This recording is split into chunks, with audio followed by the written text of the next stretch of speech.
This video is looking at how to find the distance between 2 points that are, so the distance in a straight line between 2 points. We want to be able to do this so that we don't have to get out a ruler and measure it. You know, if you've got a map, you can put a grid over it, find the coordinates of those points, find how far apart they are. It's going to save you some time. So we want to be able to recall the formula, which we're about to find out how it's created, and then apply that formula when we're given 2 points. So when we've got these 2 points, we've got point A, point B. Point A is x1, y1, point B is x2, y2.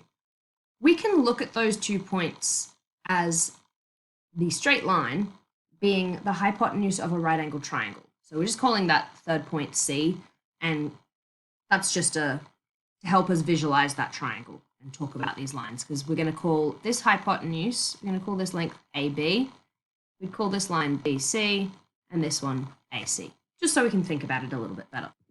Now, if we remember that Pythagoras' theorem is, does not start with A, it's C squared equals A squared plus B squared, where C is going to be the length of that hypotenuse. So in this case, we want to look at it as AB squared is going to equal AC squared plus BC squared. Yeah, the square of our hypotenuse is the sum of the square of the other two sides. How are we going to work out the length of these sides? Well, if we think that point B is this much further than point A along the x-axis, and we know the x-coordinate of both point A and point B, we can work out the distance between them by just using x2 minus x1, because the x-coordinate of B minus the x-coordinate of A is going to tell you how far apart they are. Similarly for y, you can use y2 minus y1. What we put into our formula up here, we've still got AB squared, because we still don't know how big that is, but the length AC is going to be x2 minus x1, and we're going to square that, and BC is going to be y2 minus y1 squared.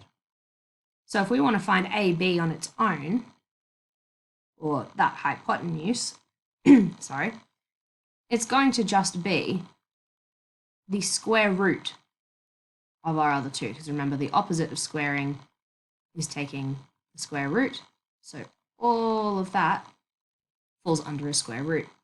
That is the formula for finding the distance between 2 points.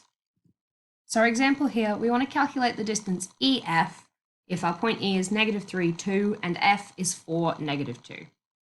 We've got our formula hanging out up here, just so we can make sure we've got that. If you wanted to visualize this, it's going to look something like that. Visualizing it may or may not help you, but you can get an idea of how far apart they are. And so if we got a distance of 30 something, we can probably say, we can see from that we've done something wrong somewhere, and to go back and have a look at our work again. So in this case, AB is actually the length EF. Doesn't matter what we call it, it's always representing the same thing. But so we'll write EF. E is going to be 0.1, so that's going to be x1, y1, and F will be 0.2, x2, y2. So EF is going to be, we'll start with just writing out the x and y, and we'll add the square root in the end, because that makes it a bit easier to write.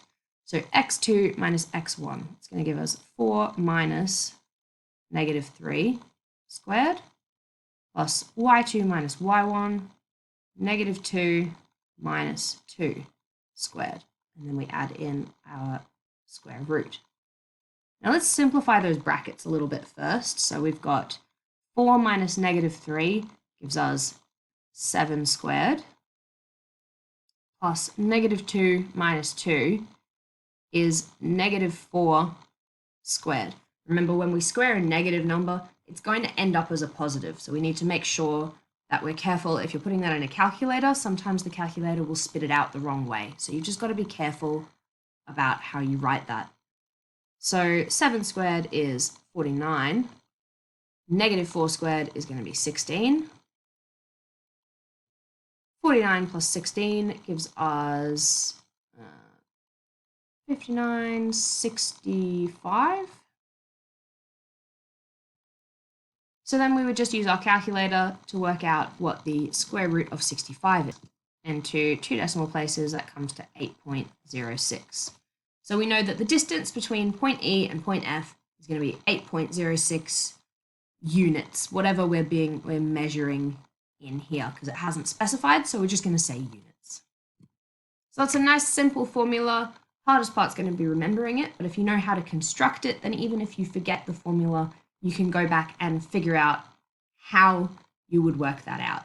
So have a go at some questions, see how you go. If you have any problems, make sure you ask your teacher.